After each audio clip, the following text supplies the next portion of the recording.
Bonjour à tous, bienvenue à l'étude biblique de l'Assemblée chrétienne de Courcelles sur l'épître de Paul aux Romains.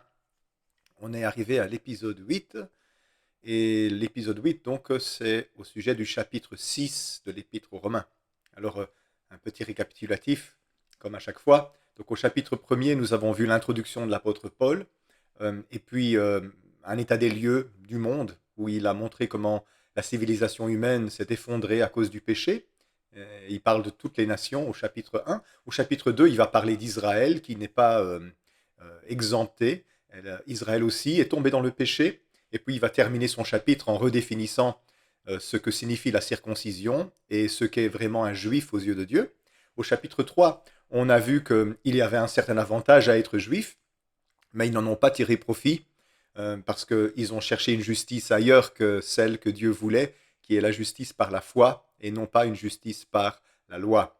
Au chapitre 4, on a parlé d'Abraham, le père des croyants, et de la justice par la foi. Et la dernière fois, au chapitre 5, on a parlé essentiellement d'Adam comme l'archétype de l'humanité originelle qui a été remplacé, supplanté par Jésus qui est le nouvel archétype de l'humanité.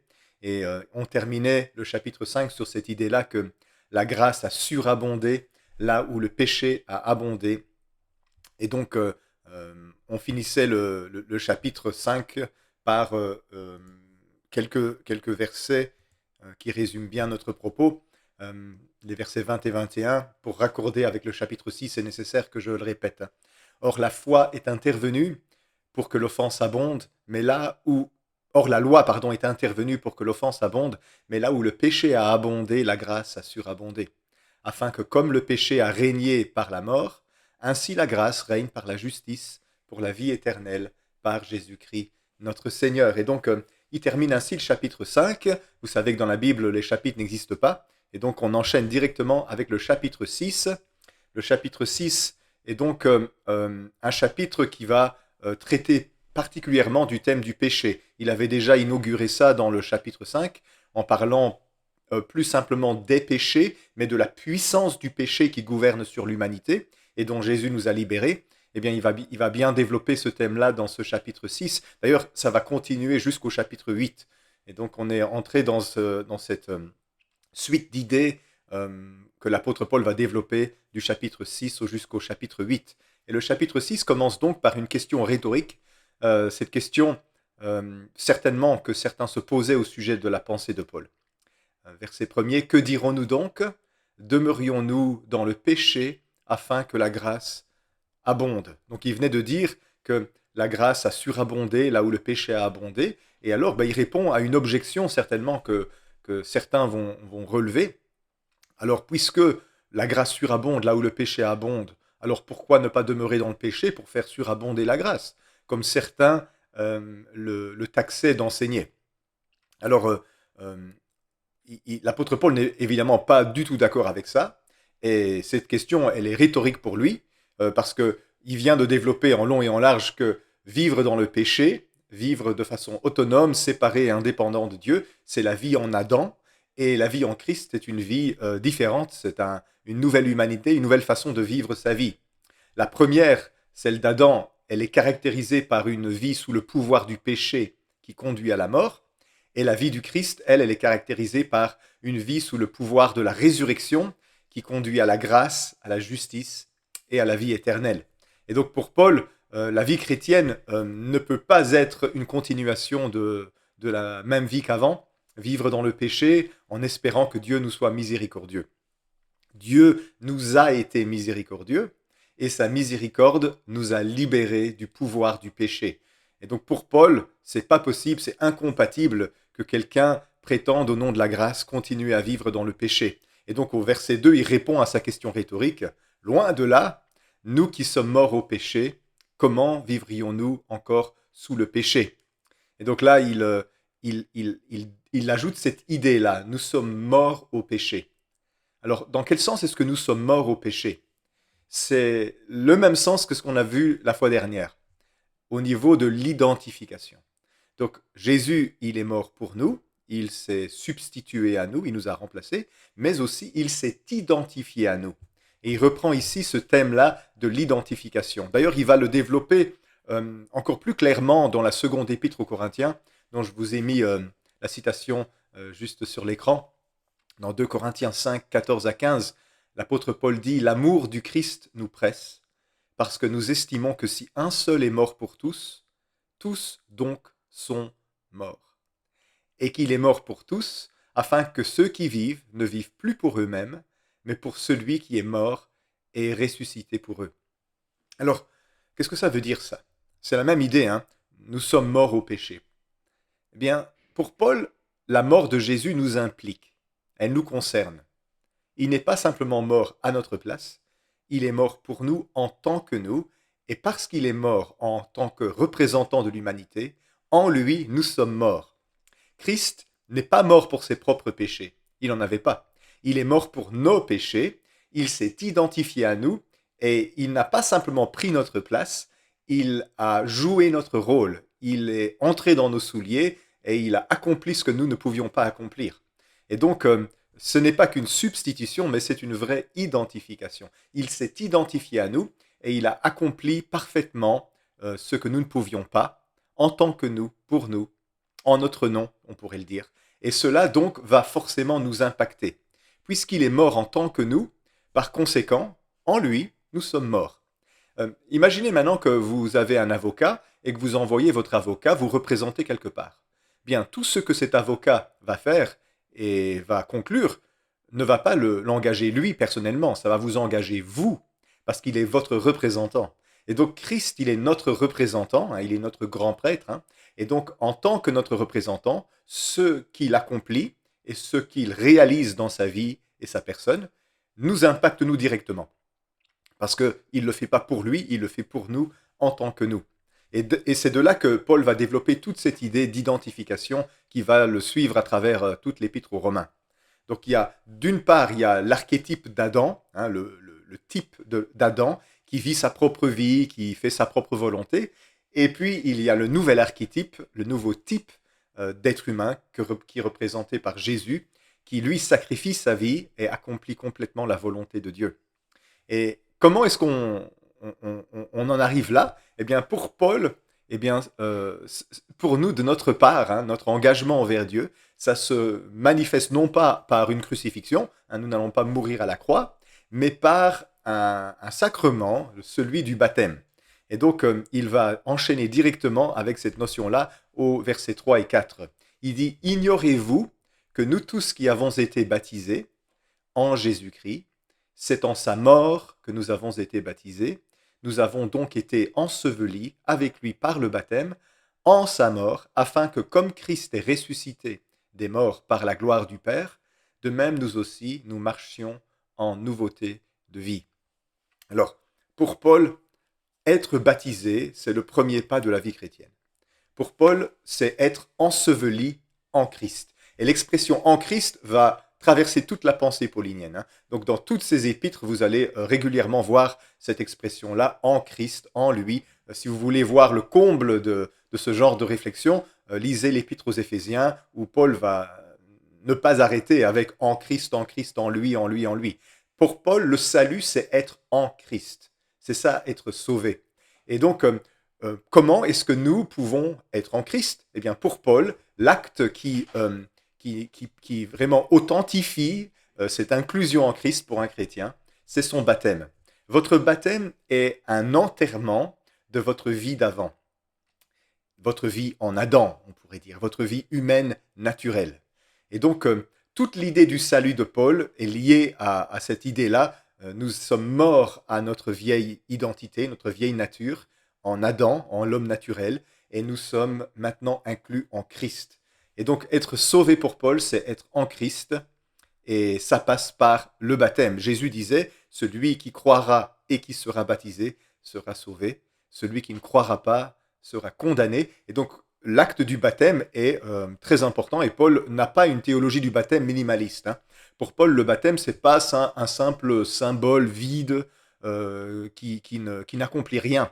Pour Paul, c'est véritablement un sacrement. Et je pense que beaucoup de protestants feraient bien de réfléchir à cette conception-là. On a souvent réduit les sacrements à de maigres symboles qui n'ont aucune réalité spirituelle. Non, un sacrement, c'est un acte sacré qui est accompli par l'Église et qui représente de toute façon la même chose, l'inclusion en Jésus-Christ, que ce soit au travers de la Sainte Seine où nous recevons son corps et son sang par la communion du Saint-Esprit, non pas dans les aliments eux-mêmes, mais par la communion du Saint-Esprit, eh bien le baptême, qui est le premier des deux sacrements, nous sommes ensevelis, inclus en Christ, nous sommes incorporés au Christ par le baptême. Et ce n'est pas simplement un symbole vide, c'est un acte sacré qui scelle le salut. Alors, on est bien d'accord, le baptême ne sauve pas, c'est pas un acte magique qui sauve, mais c'est un acte spirituel, c'est pas juste un acte symbolique. On ne peut pas faire l'économie du baptême. Si ce n'est qu'un symbole, alors ce n'est pas très important. Mais ce n'est pas qu'un symbole, c'est un acte spirituel sacré qui nous engage devant Dieu et devant l'Église. Dans son épître aux Galates, l'apôtre Paul va commenter cette, cette idée que je viens d'avoir. Donc en Galates 3, 26, 27, il va dire « Car vous êtes tous fils de Dieu par la foi en Jésus-Christ, vous tous qui avez été baptisés en Christ, vous avez revêtu Christ. » Et donc il y a deux idées chez Paul ici. Il y a « Nous sommes fils de Dieu par la foi en Jésus-Christ » et par le baptême, nous revêtons Christ. Et donc, évidemment, on ne baptise pas les personnes qui n'ont pas la foi. Vous savez que dans le Nouveau Testament, les deux conditions pour être baptisé, c'est premièrement avoir la foi en Jésus-Christ. Et la foi en Jésus-Christ, ce n'est pas de la croyance. Rappelez-vous, foi, fidélité, c'est le même mot. Et donc, avoir la foi en Jésus-Christ, c'est être fidèle, c'est adhérer fidèlement à Jésus-Christ, placer notre confiance concrètement en lui.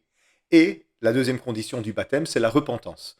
Et celle-là, elle est facile à observer puisqu'elle découle de la foi. Si vous avez la foi, votre vie va changer. Si vous avez la foi, vous êtes fidèle. Et donc, votre vie va changer. Et on baptise les personnes qui ont la foi en Jésus-Christ. Et leur baptême, c'est leur revêtement de Christ. C'est comme s'ils se dépouillent de leur vieille nature pour se revêtir de la nouvelle nature. Alors, ce n'est pas l'eau qui opère un miracle. Ce n'est pas un acte sacré dans le sens qui serait magique. Mais ce qui se passe dans le baptême, c'est que le Saint-Esprit vient mettre le sceau sur le salut de la personne. Il vient sceller, en d'autres termes, le salut de cette personne. C'est important de le réaliser. Donc on devient fils de Dieu par la foi en Jésus-Christ. Et être baptisé pour Paul, c'est être enseveli en Christ, revêtir Christ. Qu'est-ce que ça veut dire ça? En mourant à la croix, Christ s'est identifié à nous. Il n'est pas mort pour lui, il est mort pour nous en tant que nous. Et donc par notre baptême, nous nous identifions à notre tour à Christ. Nous sommes alors morts en lui. Il s'est identifié à nous, il est mort pour nous en tant que nous, et en étant baptisés, nous nous identifions à lui, et nous sommes donc morts en lui. Et en sortant de l'eau, eh bien c'est une nouvelle vie qui commence. Nous menons une vie à l'image du Christ ressuscité. Et c'est pour ça que c'est important le symbole de l'immersion complète, parce que nous sommes enterrés, ensevelis, pour sortir du tombeau de notre vieille existence, en Christ maintenant, ressuscité avec lui.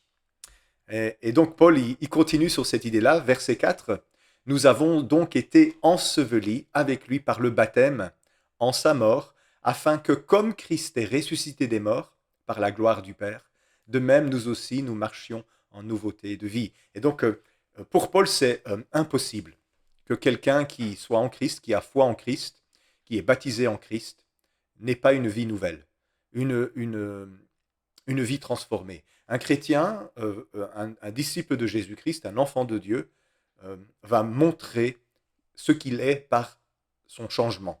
S'il n'y a pas de changement, bien on peut douter de la réalité de son salut.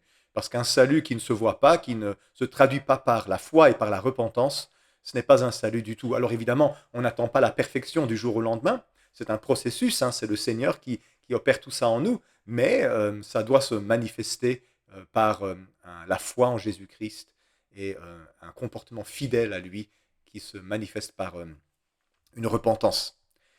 Et donc l'apôtre Paul dit ceci, ce qu'on vient de lire, par rapport à la question rhétorique de tout à l'heure. Est-ce que la grâce de Dieu ne serait pas une occasion pour vivre encore dans le péché? C'était la question qui s'était posée au début du chapitre. Et donc ici, il dit non, vraiment pas.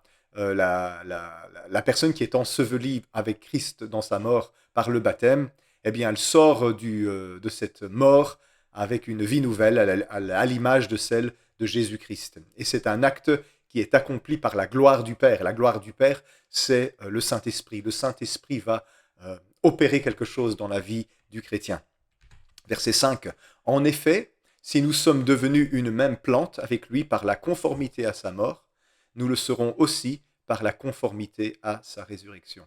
Alors là, c'est plus l'image de la mort ou d'être enseveli. Ici, c'est une image botanique que Paul utilise. Hein, donc, il nous compare à une plante. Et évidemment, on va le voir développer cette idée-là plus loin dans l'Épître aux Romains, dans 2-3 chapitres.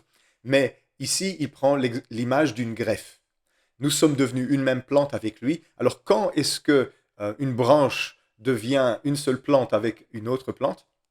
Mais par la greffe. Et donc, nous sommes greffés sur Christ. Pourquoi greffés? Parce que nous sommes retirés du tronc adamique de l'homme naturel pour être greffés sur le tronc christique du nouvel homme, le nouvel archétype d'homme que Dieu a créé en Jésus-Christ. C'est une nouvelle humanité qui a vu le jour en Jésus-Christ.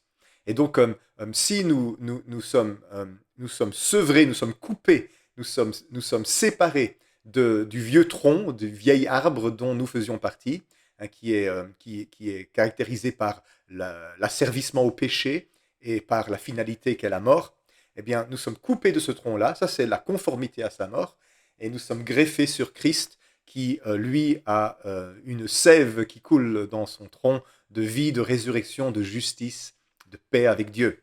Et donc, c'est ce qui se passe quand on est en Christ. Après le baptême, hein, ici, donc, il prend cette image de la greffe d'une plante qu'il va utiliser par ailleurs dans la même épître. Donc, nous sommes une plante greffée sur Jésus-Christ. Et c'est ça que ça représente, votre incorporation en Christ, votre inclusion en Christ. Vous êtes coupé du vieux tronc d'Adam pour être greffé sur le nouveau tronc de la nouvelle humanité en Jésus-Christ. Par notre identification à Jésus, nous sommes unis à lui dans la foi, dans sa mort et dans sa résurrection. Dans sa mort maintenant et dans sa résurrection, selon la pensée de Paul, plus tard, quand la résurrection des morts arrivera. Et donc, si Christ s'est identifié à nous et nous nous identifions à lui, eh ben, ce qui était vrai pour lui devient vrai pour nous. Il est le Fils de Dieu, maintenant nous sommes les fils de Dieu. Il a été victorieux, nous sommes victorieux. Sa victoire devient notre victoire. Il a vaincu le péché et les puissances des ténèbres, nous sommes maintenant vainqueurs sur le péché et sur les puissances des ténèbres. Quand nous vivions dans le vieux paradigme, quand nous vivions dans la nature d'Adam, eh bien, ce qui était vrai d'Adam était vrai pour nous, mais maintenant que nous vivons dans le paradigme de Jésus, ce qui est vrai pour Jésus est vrai pour nous, son histoire devient notre histoire, et notre histoire devient une continuation de son histoire. C'est comme si nous répétons son histoire dans notre propre histoire, parce que nous sommes greffés sur lui. Alors notez bien qu'il utilise ici des pluriels, hein. Il utilise la première personne du pluriel, il dit nous.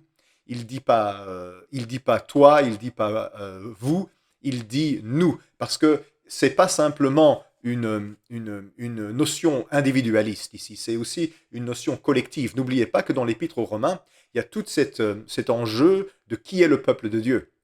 Est-ce qu'on est le peuple de Dieu parce qu'on est circoncis, qu'on ne mange pas d'aliments impurs et qu'on respecte le sabbat le samedi, ou est-ce qu'on est le peuple de Dieu pour d'autres raisons, parce qu'on a la foi d'Abraham, parce qu'on est inclus en Christ. Et donc, il y a tout cet enjeu-là. C'est pour ça qu'il utilise ici un pluriel. Ça ne concerne pas simplement un individu, ça concerne un nouveau peuple, une nouvelle race, une nouvelle humanité. Et tout ce chapitre 6 va toucher à ça, l'ancienne humanité et la nouvelle humanité. C'est vraiment le prolongement du chapitre 5, quoi. Donc, la vieille humanité, c'est l'humanité en Adam, qui s'est révoltée contre Dieu, et la nouvelle humanité, c'est l'humanité en Christ, qui est réconciliée avec Dieu.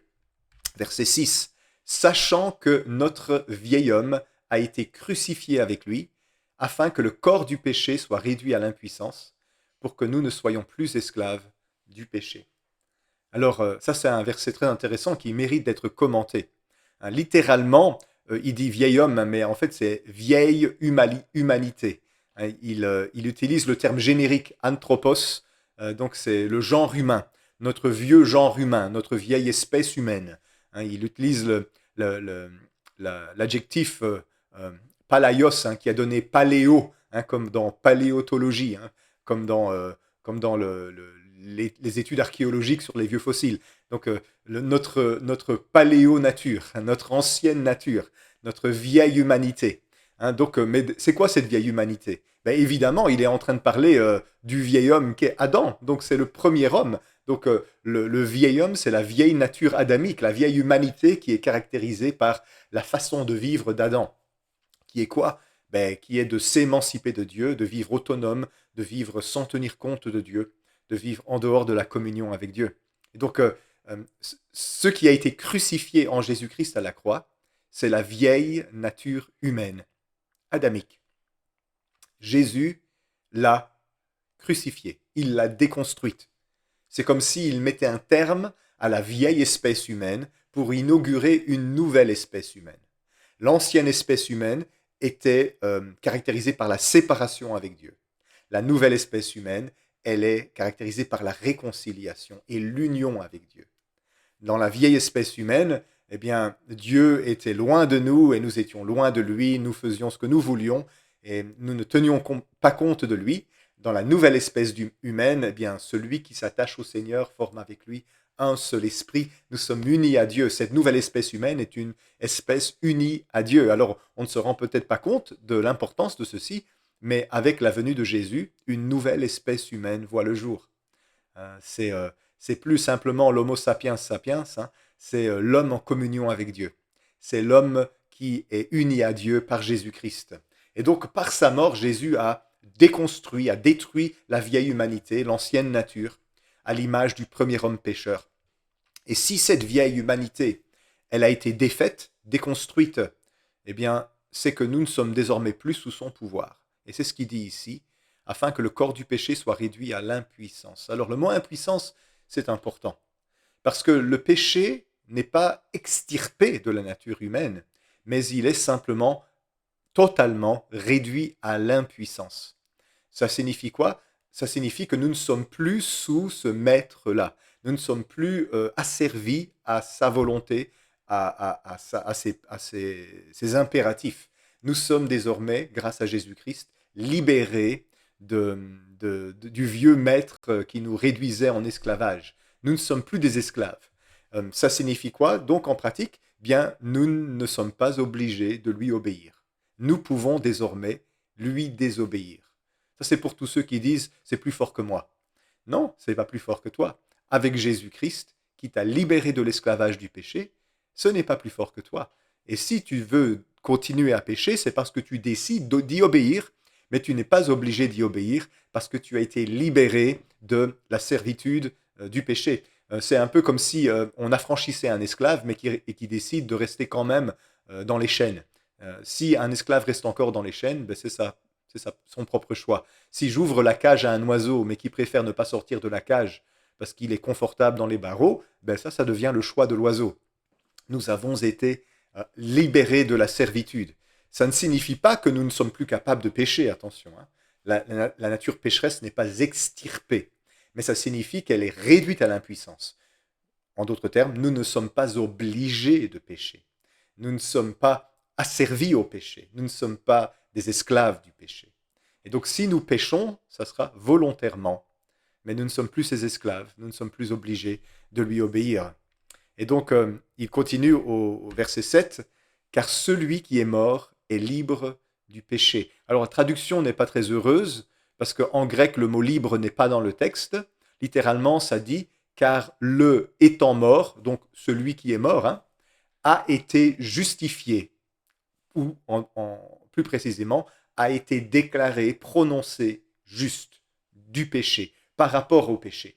Donc, de qui est-ce qui parle ici? Qui est-ce qui est mort et qui a été reconnu comme juste et sans péché, ayant vaincu le péché? Ce n'est pas nous, parce que nous ne sommes pas morts, et il n'y a pas de justice en nous-mêmes. Évidemment, il est en train de parler de Jésus. Jésus est celui qui est mort et qui a été justifié, reconnu juste prononcé juste par Dieu parce qu'il a vaincu le péché. C'est lui qui a vaincu le mal, le péché et la mort dans sa victoire à la croix. Et donc ici, il passe au singulier, c'est très intéressant ça. Jusqu'à présent, il parlait au pluriel, nous, et maintenant, il dit celui qui est mort est libre, littéralement est justifié du péché. Il est en train de parler de Jésus. Ce qui est vrai pour lui, forcément aussi, c'est vrai pour nous. Donc, ça n'enlève rien au sens que peut-être vous aviez l'habitude d'y lire. Celui qui est mort et qui est sorti du tombeau a été justifié, reconnu juste et a vaincu le péché. Et ce qu'il a accompli, il ne l'a pas accompli pour lui, il l'a accompli pour nous en tant que nous. Et donc, ce qu'il a accompli nous impacte aussi. Puisque Jésus a été prononcé juste par Dieu, en mourant pour l'humanité entière, pour le péché de l'humanité, eh bien sa justice couvre tous ceux qui s'identifient à lui par la foi et par le baptême. Voilà. Si vous avez la foi en Jésus et que vous vous faites baptiser, eh bien la justice du Christ vous couvre et comme il s'est identifié à vous, vous êtes maintenant identifié à lui. Verset 8 jusqu'au verset 10. Or, si nous sommes morts avec Christ, nous croyons que nous vivrons aussi avec lui, sachant que Christ ressuscité des morts ne meurt plus, la mort n'a plus de pouvoir sur lui, car il est mort, et c'est pour le péché qu'il est mort une fois pour toutes, il est revenu à la vie, et c'est pour Dieu qu'il vit. Donc Paul confirme vraiment clairement ici qu'il parlait bien de Jésus quand il disait celui qui est mort, parce que Jésus est mort pour tous. Et son argument, c'est vraiment très simple ici, c'est que si nous sommes unis à lui, unis à Jésus, dans sa mort, nous serons unis à lui dans sa vie et dans sa vie de résurrection.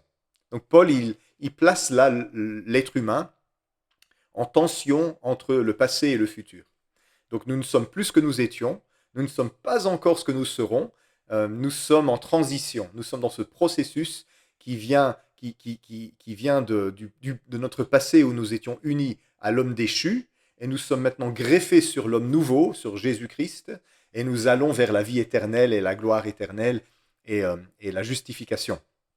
Donc, puisque Jésus est mort pour toute l'humanité, la mort n'a plus de pouvoir sur lui, étant donné maintenant qu'il est ressuscité d'entre les morts. Il est mort une fois pour toutes, il est sorti du tombeau, la mort n'a plus aucun pouvoir sur lui. Et donc, comme il a fait cela en tant que nous et pour nous, ça va nous impacter. Nous non plus, la mort n'aura pas de pouvoir sur nous. Et donc, en fait, la mort et la résurrection de Jésus, ça redéfinit la mort, pas juste pour lui, mais aussi pour toute l'humanité, et particulièrement pour ceux qui sont identifiés à lui par la foi et par le baptême. Nous vivrons avec lui pour l'éternité. La mort n'aura pas de pouvoir sur nous. Quand bien même nous mourrions dans nos corps, eh bien cette mort n'en est pas réellement une, complètement en tout cas, car nous serons avec Christ, nous sommes unis à Christ et nous vivrons avec lui, même au-delà de la mort. Verset 11. Ainsi vous-même, regardez-vous comme morts au péché et comme vivants pour Dieu en Jésus-Christ. Et ça, c'est vraiment une clé. On aura l'occasion d'y revenir plus loin dans l'épître de Paul, quand il luttera avec cette image qu'il est pécheur et il ne fait pas ce qu'il veut. Paul livre ici une clé. Regardez-vous comme morts au péché.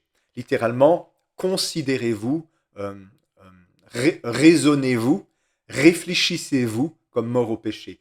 Il y a même l'expression logique là-dedans. Donc c'est vraiment adopter ce raisonnement, que vous êtes mort au péché. Vous êtes mort au péché. Et c'est une clé vitale pour Paul. C'est vraiment la clé de l'identification. Si Christ est mort pour moi, eh bien, il a expié mes fautes. Mais s'il est mort en tant que moi, eh bien, je suis mort, représenté par lui. Mon représentant est mort, donc je suis mort en lui. Et donc pour Paul, celui qui a la foi en Jésus ne croit pas seulement en l'existence de Jésus, mais que son existence et ses actes l'impliquent, ont une conséquence dans sa vie. Et voilà simplement la conséquence, en des termes très simples, je vous l'ai affiché. Christ est mort. C'était un premier point. Christ est mort pour moi. Ah, ça c'est déjà mieux. Christ est mort en tant que moi. Ah, là, on commence à toucher au sens de ce que l'apôtre Paul essaye de nous enseigner. Par conséquent, je suis mort en Christ. Christ est ressuscité. C'est bien. Christ est ressuscité pour moi. Pour ma justification. Christ est ressuscité en tant que moi, donc il est mon représentant dans la résurrection. Eh bien, je suis ressuscité avec Christ et je suis vivant pour Dieu. Et je dois adopter cette façon de voir. Je dois considérer que c'est vrai. Pourquoi est-ce qu'il faut se regarder soi-même comme mort au péché? Parce que si on se regarde comme vivant au péché, eh bien, on va continuer de perpétuer euh, le mensonge qui existe en Adam, que l'humanité peut exister séparée de Dieu. La vérité, elle est en Christ, l'humanité, elle est unie à Dieu, elle ne peut exister dans son vrai sens que unie à Dieu. Et donc, je veux me regarder comme mort au vieil homme, mort à mon péché, mort au péché de la nature humaine originelle, et comme vivant pour Dieu. Ça, c'est ce qu'on appelle s'identifier. C'est un verbe qui est très à la mode de nos jours. Les jeunes utilisent beaucoup cette expression-là. Et donc, je vais te le dire ainsi, identifie-toi à celui qui s'est identifié à toi. Il s'est identifié à toi pour assumer ton sort, alors toi, identifie-toi à lui et tu assumeras le sien. Si vous croyez vraiment ça, ça va forcément avoir des conséquences dans votre vie. Si vous êtes mort au péché et vivant pour Dieu, ça va avoir des conséquences très concrètes dans votre vie, dans vos décisions elles-mêmes. Alors qu'est-ce qui se passe dans la vie de quelqu'un qui croit réellement, non seulement que Jésus est mort pour lui et ressuscité, mais surtout qu'il est inclus dans cet acte? Qu'est-ce qui se passe dans la vie de quelqu'un qui croit que quand Christ est mort, il est mort en lui, et quand Christ est ressuscité, il est ressuscité en lui? Eh bien, Paul va commencer à nous le montrer, verset 12. Que le péché ne règne donc point dans votre corps mortel, et n'obéissez pas à ses convoitises. Alors Paul, petite parenthèse ici, il dit corps mortel. Pourquoi? Parce que pour Paul, la résurrection, elle est à venir. Et donc, nous ne sommes pas encore ressuscités. Dans le chapitre 8 de l'Épître aux Romains, l'apôtre Paul va d'ailleurs dire que nous attendons toujours la rédemption de nos corps. Alors nos corps sont encore mortels. Et c'est donc normal que nos corps souffrent dans ce monde. Ils ne sont pas encore rendus immortels et imperméables aux choses de cette vie, aux blessures, aux accidents, aux maladies et à la mort elle-même. Notre corps est encore mortel. Parce que pour Paul, c'est une tension. Donc, nous sommes sauvés, nous sommes en train d'être sauvés et nous serons sauvés. Et donc, nous jouissons déjà maintenant du salut sous forme d'un acompte, d'un avant-goût, de prémices par le Saint-Esprit dans nos vies, mais cela ne s'est pas encore traduit par une transformation de notre corps. Et donc, nos corps sont toujours mortels. Mais dans ces corps mortels que nous avons, l'apôtre Paul dit, le péché ne doit pas y régner. Ça veut dire quoi? Bien, nous étions des esclaves asservis au péché. Nous avons été libérés, affranchis par Jésus pour devenir ses serviteurs. Et donc, nous ne devons plus laisser le péché régner dans nos corps. Comment est-ce qu'on laisse le péché régner sur nous? Eh bien, quand nous obéissons à ses convoitises, donc à ses tentations. Et ça, c'est la première chose que fait un chrétien qui est vraiment inclus en Christ, qui est vraiment né de nouveau, qui est vraiment connecté à Dieu en Jésus-Christ. Eh bien, il n'obéit plus au maître qui la servissait autrefois. Si par la foi en Jésus, on est vraiment mort à la puissance du péché et qu'on est ressuscité à une nouvelle existence, eh bien, nous ne sommes plus obligés alors d'obéir au vieil homme, au vieil Adam, à la vieille nature. Si cette nature, elle a été déconstruite par le Christ à la croix, alors pourquoi se fait-il que nous péchons encore parfois? Pourquoi se fait-il qu'elle se manifeste encore dans notre vie et que nous devons lui résister et ne pas lui obéir? L'apôtre Paul ne dit pas qu'un chrétien en Christ ne peut plus pécher. Il dit qu'il n'est plus obligé de pécher. Et ça, c'est différent. Et donc, comment est-ce que ça se manifeste ça? Par notre désobéissance. Nous sommes appelés à désobéir au tyran qui autrefois gouvernait sur nous et qui s'appelle la puissance du péché et qui conduit à la mort. Nous ne sommes plus obligés de lui obéir. Ce n'est pas plus fort que toi. En Christ, tu es capable de prendre cette décision parce que Jésus t'a affranchi. Là où nous n'y croyons pas, là où nous n'acceptons pas ce que Jésus a fait pour nous, eh bien nous restons encore sous ce mensonge, en quelque sorte, que, que le vieil homme est toujours aussi puissant qu'il a toujours été. Mais la vérité nous affranchit. Hein, la vérité nous rend libres, et la vérité, c'est que Jésus l'a dépouillé, l'a déconstruit, l'a vaincu, l'a défait par sa mort à la croix. Qu'est-ce qui a été englouti dans la mort de Jésus? Eh bien, la vieille nature adamique, séparée de Dieu et pécheresse, pour permettre à une nouvelle nature de surgir du tombeau, à une nouvelle façon d'être un être humain, c'est-à-dire en connexion avec Dieu. Si vous croyez vraiment cela, vous allez goûter aux bénéfices de cela dans votre vie. Si vous n'y croyez pas, ben vous allez rester sous le pouvoir du mensonge. Et le mensonge va continuer à dominer sur vous. Ne le laissez pas dominer sur vous. Mettez votre confiance en Jésus qui est mort et ressuscité pour vous. Hein, j'ai affiché Jean 8, 32, mais c'est important. Vous connaîtrez la vérité, c'est Jésus qui parle, et la vérité vous affranchira. C'est un passage très intéressant, ça. Hein, parce que les Juifs disaient à Jésus, nous n'avons jamais été esclaves de personne. Et Jésus va leur dire, mais celui qui pratique le péché est esclave du péché. Et vous êtes sous un maître. Et eux, ils disent, non, on n'est pas esclaves, on est des fils d'Abraham. Et Jésus leur dit, vous connaîtrez la vérité vous rendra libre. Si la vérité rend libre, les mensonges asservissent. C'est quoi le mensonge? Le mensonge, c'est de croire que Jésus est mort à la croix et que rien ne s'est passé. Ça nous a laissés dans le même état. Alors que la vérité, c'est qu'à la croix, Jésus a englouti la vieille nature, a englouti le vieil homme, la vieille façon d'être un être humain, à la mode d'Adam, pour faire surgir une nouvelle manière d'être un être humain, à la mode de Christ, à l'image du Christ. Et si tu crois que ça s'est réellement passé ainsi, mais que ça t'implique et que ça t'inclut, que ça te touche et que ta vieille nature en Adam a aussi été crucifiée, eh bien, cette vérité-là va te libérer. Le mensonge que le diable essaierait de nous faire croire continuellement, c'est que Jésus est venu et il est reparti sans que ça ait eu aucun impact. Alors que quelque chose de formidable s'est produit, une nouvelle humanité a surgi de ce tombeau le troisième jour quand Jésus est ressuscité. Vous n'êtes plus des esclaves, Jésus a vaincu la puissance qui vous asservissait. Et il est en train de vous donner une bonne nouvelle. La bonne nouvelle, eh bien, c'est levez-vous, vous êtes libres. Le diable ne peut plus rien vous faire. Le vieux maître qui vous dominait n'a plus de pouvoir sur vous. Il n'a plus aucun pouvoir. Vos chaînes ont été brisées.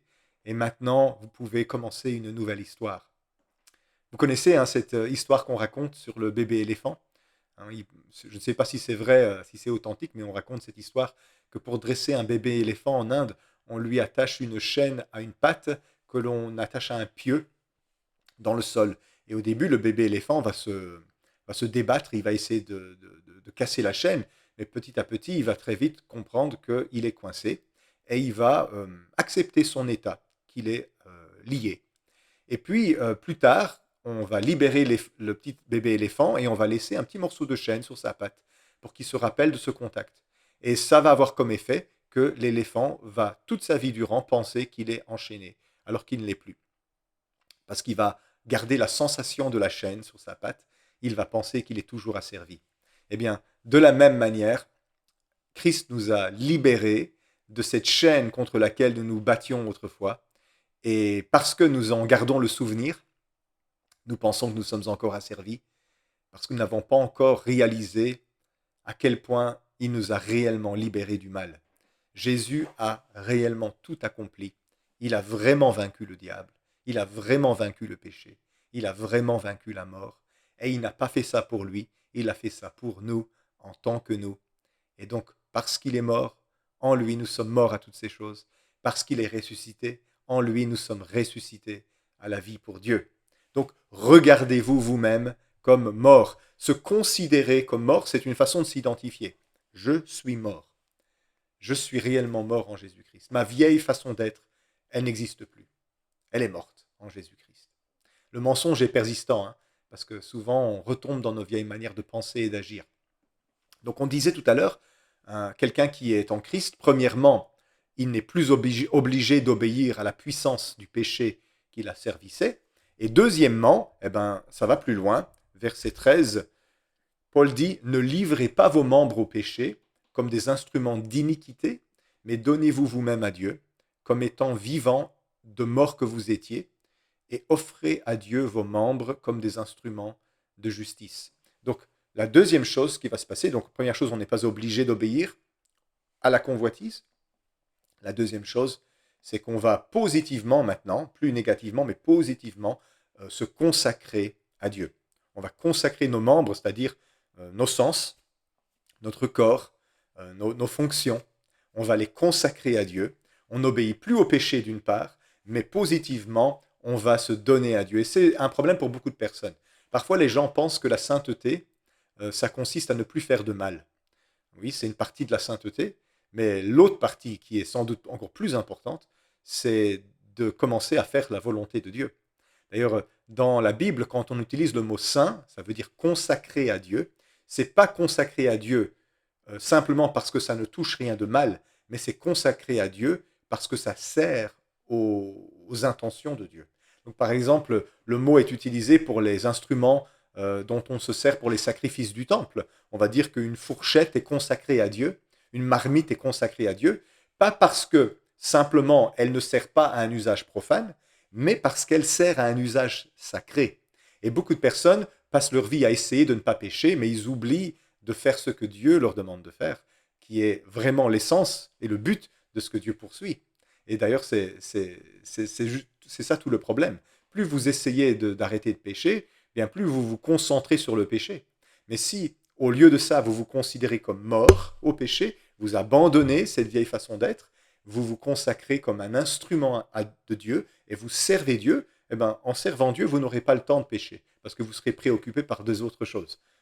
L'aventure de la foi, c'est une grande aventure et vous n'aurez pas l'occasion de beaucoup vous embêter si vous marchez avec Dieu.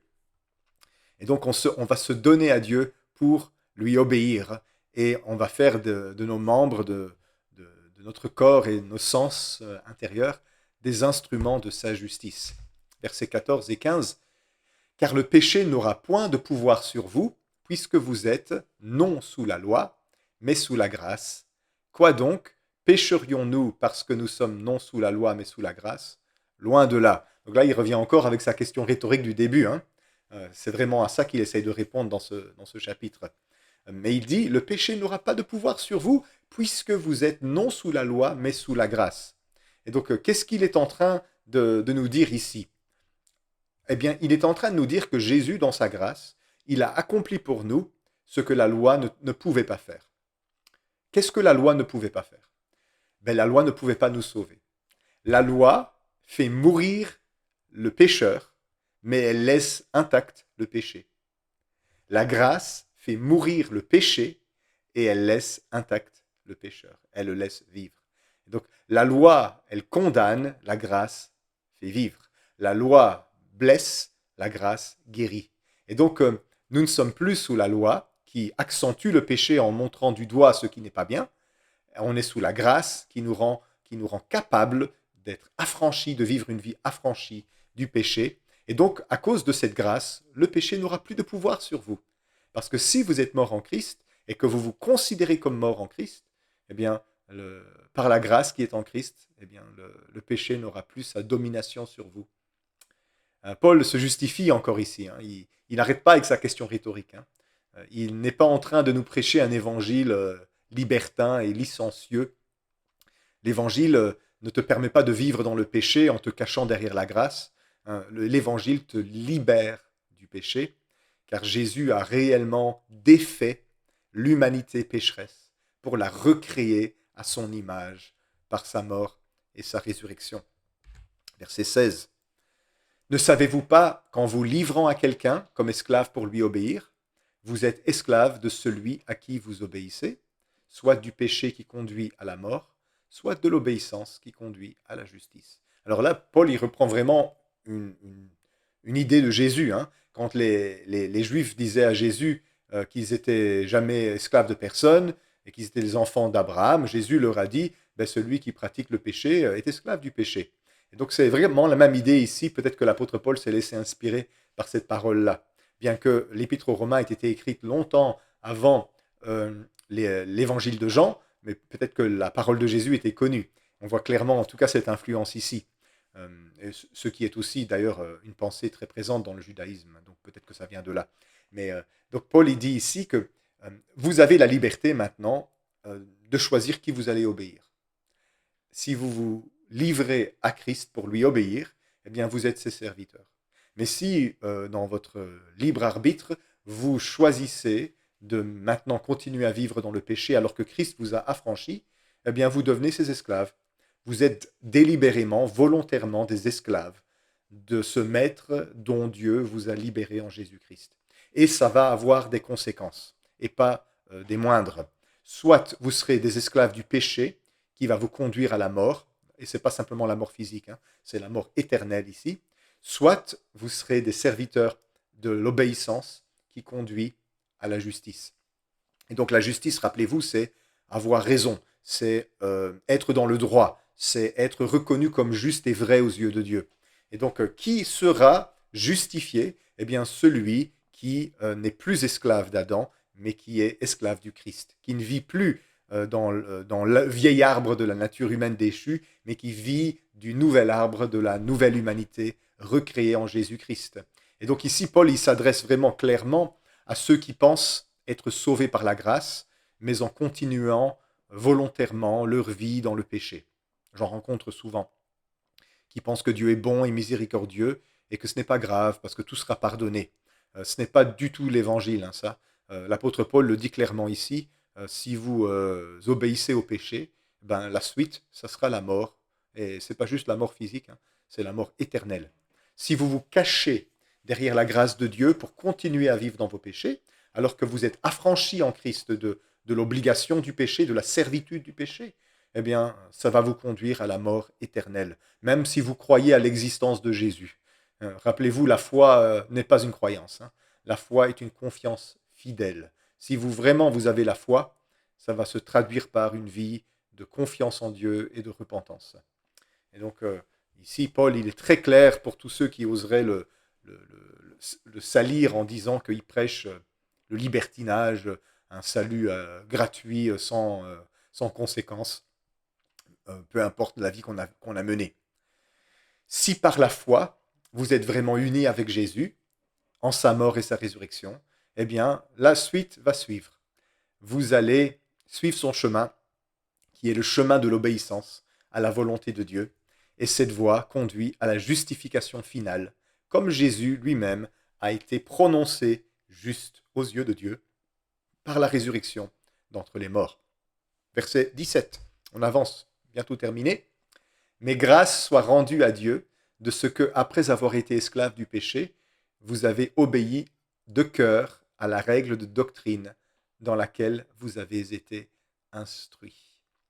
Alors, une expression intéressante, nouvelle, hein, qui n'a pas encore utilisée ici, c'est vous avez obéi de cœur. Qu'est-ce qu'il veut dire par là?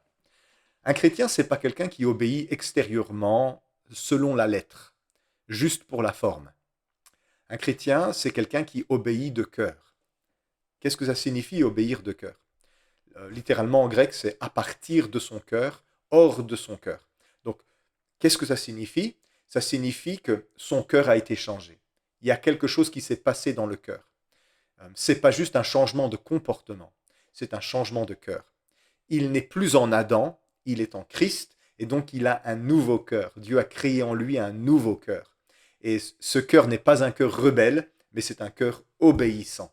Et donc ça, c'est un miracle, hein, que Dieu seul peut produire. Changer nos vieux cœurs pécheurs en cœurs contrit et fidèles et obéissants. Ça, c'est un acte de miséricorde de Dieu. Donc quand on est en Christ, on n'est plus esclave du péché, pas parce qu'on se force à ne plus pécher, mais parce que un changement a été opéré au niveau de notre cœur. Dieu a ôté de notre chair ce cœur de pierre, ce cœur rebelle, ce cœur autonome, ce cœur indépendant, ce cœur qui n'en fait qu'à sa tête. Et Dieu a créé en nous un nouveau cœur, une nouvelle nature humaine, une nouvelle identité qui prend plaisir à obéir à Dieu, qui le fait généreusement, sans qu'on soit obligé de se forcer. Donc ici, il est en train de dire, l'apôtre Paul, ça ne sert à rien d'essayer d'obéir extérieurement, formellement, en se conformant à des règles mortes. Hein. Il faut que nos cœurs soient transformés. Rappelez-vous, hein, ce que Jésus reprochait aux pharisiens, il leur disait, vous nettoyez l'extérieur de la coupe, mais l'intérieur est rempli de pourriture. Et donc ça veut dire que c'est pas simplement l'extérieur qui compte, c'est l'intérieur, c'est ce cœur qui est transformé par Dieu. Versets 18 et 19, ayant été affranchis du péché, vous êtes devenus esclaves de la justice. Alors il utilise le terme, hein, et il sait bien que c'est un peu choquant. Donc Paul va directement s'en excuser. Hein. Vous êtes devenus des esclaves de la justice. Alors là, on se dit esclaves. Ben, Paul il dit, je parle à la manière des hommes, à cause de la faiblesse de votre chair. De même donc que vous avez livré vos membres comme esclaves à l'impureté et à l'iniquité pour arriver à l'iniquité, ainsi maintenant, livrez vos membres comme esclaves à la justice pour arriver à la sainteté. Donc il dit, je parle à la manière d'un homme. Donc il prend une image. Quelle image? Ben, l'image que tout le monde comprenait à cette époque. L'image des esclaves dans l'Empire romain. C'était très visible, il y avait des esclaves partout, une très grosse partie de la société était composée d'esclaves. Et donc Paul, ce qu'il est en train de dire ici, c'est, bon, c'est une image, les gars, elle a des limites, ne la prenez pas trop au pied de la lettre, mais on passe d'un esclavage à un autre. Et je dis ça à cause de la faiblesse de votre chair. Donc nous étions esclaves du mal, du péché qui conduit à la mort. Maintenant, nous sommes les esclaves de la justice pour arriver à la sainteté. Mais pour Paul, ce nouvel esclavage, l'esclavage d'être un serviteur du Christ, c'en est pas vraiment un. C'est pas vraiment un esclavage. Parce que l'esclave du Christ, c'est l'homme le plus libre qui soit. Car il n'obéit plus sous les coups de fouet, mais il obéit de cœur. Il a un cœur obéissant, un cœur généreux qui a envie de plaire à Dieu et qui a envie de faire la volonté de Dieu. C'est un cœur qui fait ce qui est bien, non plus parce qu'on l'oblige ou parce qu'il a peur des sanctions, mais parce que son cœur a réellement été transformé. C'est le cœur du Christ qui est venu habiter dans son cœur. Ça, c'est un enfant de Dieu. Versets 20, 21, 22. Car lorsque vous étiez esclaves du péché, vous étiez libres à l'égard de la justice. Quels fruits portiez-vous alors? Des fruits dont vous rougissez aujourd'hui. Car la fin de ces choses, c'est la mort.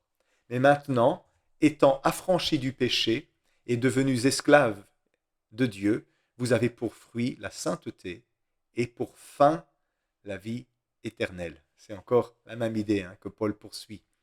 Autrefois, nous étions donc des esclaves, esclaves de nos mauvaises passions. Nous étions incapables d'obéir à Dieu et incapables de désobéir à nos tentations. Mais Christ est venu et il nous a affranchis, il nous a rachetés au prix de sa propre vie. Il nous a rachetés de cet esclavage dans lequel nous languissions, nous étions asservis et nous souffrions, l'esclavage de notre vieille nature humaine déchue. Christ nous a rachetés pour la maison de Dieu et nous sommes devenus donc des esclaves dans la famille de Dieu. Mais un esclave dans la famille de Dieu, c'est le rang le plus glorieux qui puisse exister, parce que Dieu y traite ses serviteurs comme des fils, comme des filles. Dieu ne veut pas des esclaves, des larbins qui rampent. Dieu nous adopte dans sa famille pour faire de nous ses fils et ses filles. C'est un peu comme si dans une famille romaine, imaginez, il y a le père, la mère, les enfants, les esclaves. Eh bien, le maître va racheter un esclave qui est maltraité dans une autre maison.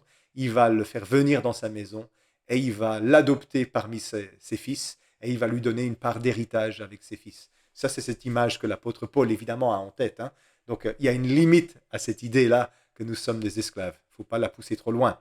Être esclave de Dieu, c'est être un fils de Dieu, c'est être un héritier de sa maison, c'est la vraie liberté et c'est la vie éternelle. Il dit, d'ailleurs dans ce texte, vous avez pour fruit la sainteté, donc ça c'est dans la vie que nous menons maintenant, nous vivons à part, mis à part pour Dieu, nous vivons une vie consacrée à Dieu, et pour fin, la vie éternelle. Alors pourquoi Paul il dit que c'est la fin de notre cheminement, la vie éternelle?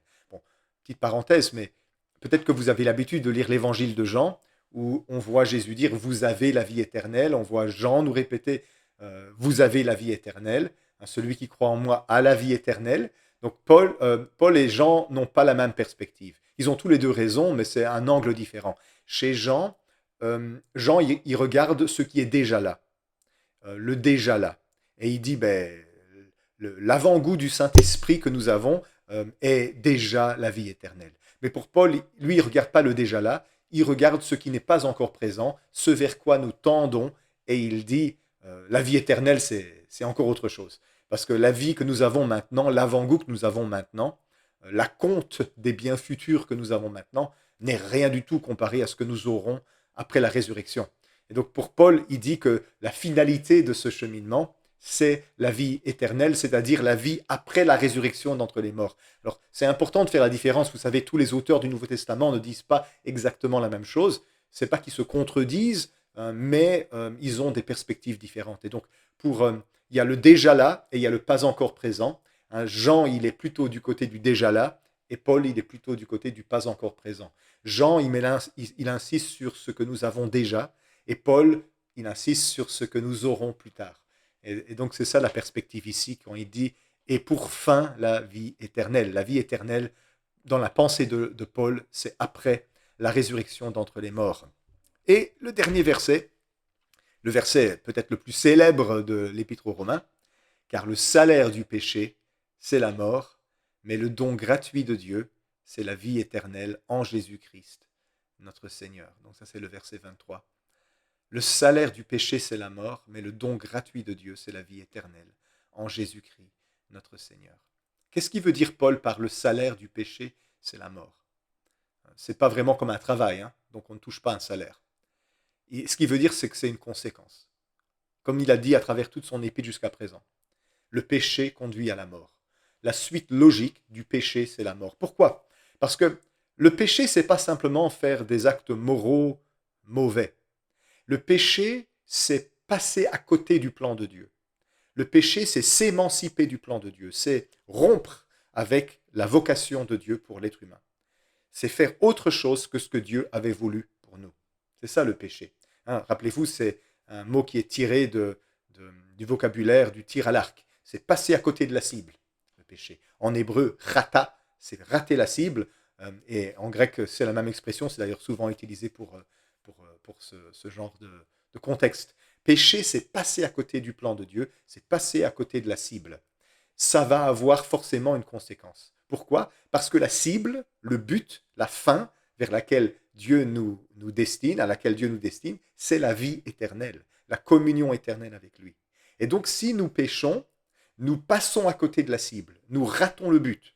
Et si nous passons à côté du but qui est la vie éternelle, ben forcément, à quoi nous arrivons? À pas la vie éternelle, donc à la mort éternelle. Et donc pour Paul, le salaire du péché, c'est la mort. Ça veut dire que la conséquence logique, normale, d'une vie séparée de Dieu, c'est d'être privé de la vie éternelle. Et c'est pas Dieu qui veut ça. Parfois, il y a des gens qui se disent, mais comment un Dieu bon peut condamner à l'enfer éternel des personnes qui ont simplement fait ce qu'elles pensaient être bien? C'est pas du tout ça qu'il se passe. Quand dans l'image de l'Éden, Dieu dit ne mangez pas de ce fruit, le fruit de la connaissance du bien et du mal, car le jour où vous en mangerez, vous mourrez sûrement.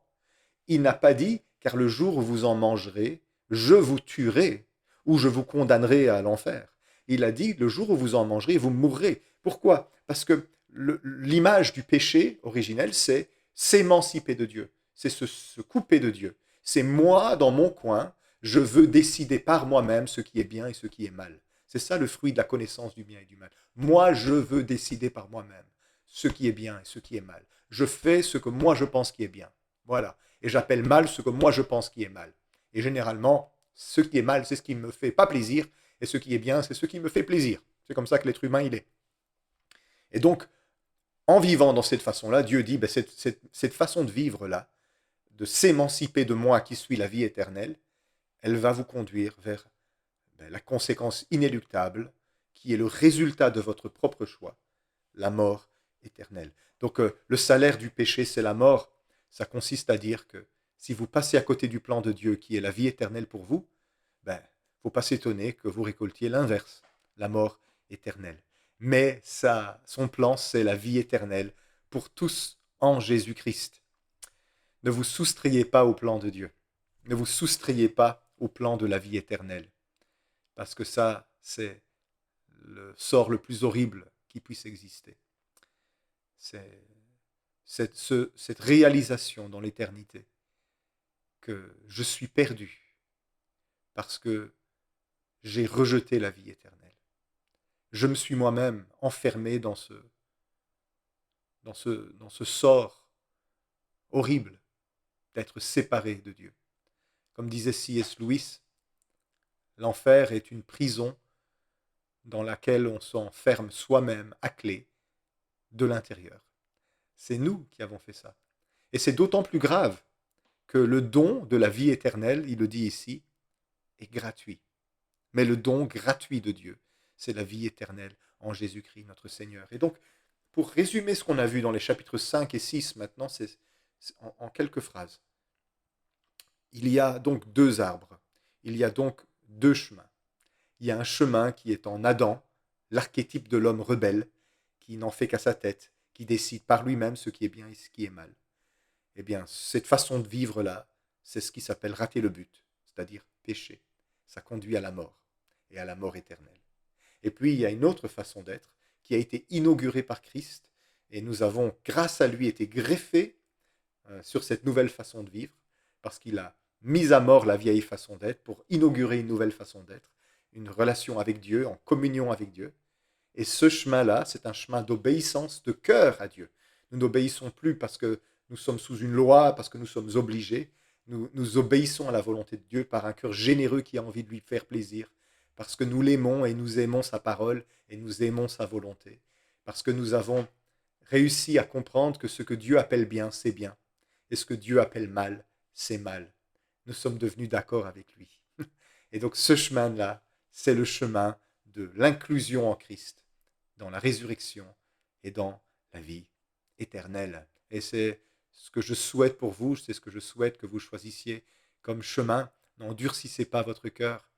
Hein. Regardez-vous vous-même comme mort à la vieille humanité et dites bonjour à la nouvelle humanité que Jésus a inaugurée pour vous. C'est pas que vous êtes incapable de pécher dans cette nouvelle humanité, mais vous n'êtes plus obligé. Vous avez été libéré de l'esclavage, de la puissance du péché qui gouvernait sur vous. En Christ, vous êtes libre. Alors relevez-vous et marchez dans le bon chemin. Accomplissez la volonté de Dieu. Rendez-lui gloire et ça va conduire tout droit à la gloire éternelle, à la vie éternelle et à la justification finale. Voilà, on va s'arrêter là. Je rappelle à tout le monde, avant de vous laisser, que dans la description de cette vidéo, il y a un formulaire où vous pouvez noter votre prénom et les questions que vous auriez, et je passerai à chaque fois du temps pour y répondre si vous avez des questions. Voilà, je vous souhaite à tous de passer une bonne soirée, et on se retrouve la prochaine fois pour l'épisode numéro 9 sur l'épître de Paul aux Romains. À bientôt.